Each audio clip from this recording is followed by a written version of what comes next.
Stations. Often stations is an excellent way for them to choose.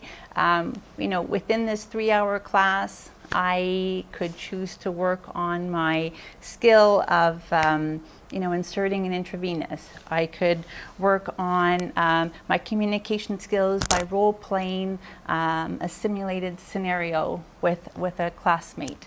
I can go to a corner of the classroom and do individual work. Overall, the students need to feel that we trust them and that they have a say in what they learn. Because in the literature, most importantly, is that adult learners, they connect most with their learning when they feel that they have a choice. And it has to be relevant to what they're learning.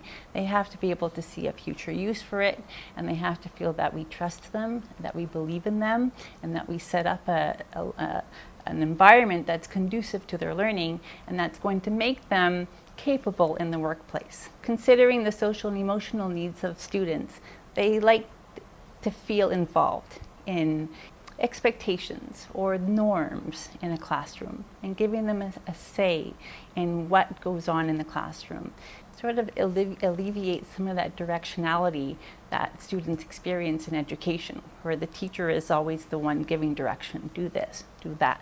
But when giving them a choice in, what time is break time? How long do you want to, practice this? What do you think we should do if this happens in class? It gives them a sense of control. And that influences motivation and attendance, which is very closely related to academic success.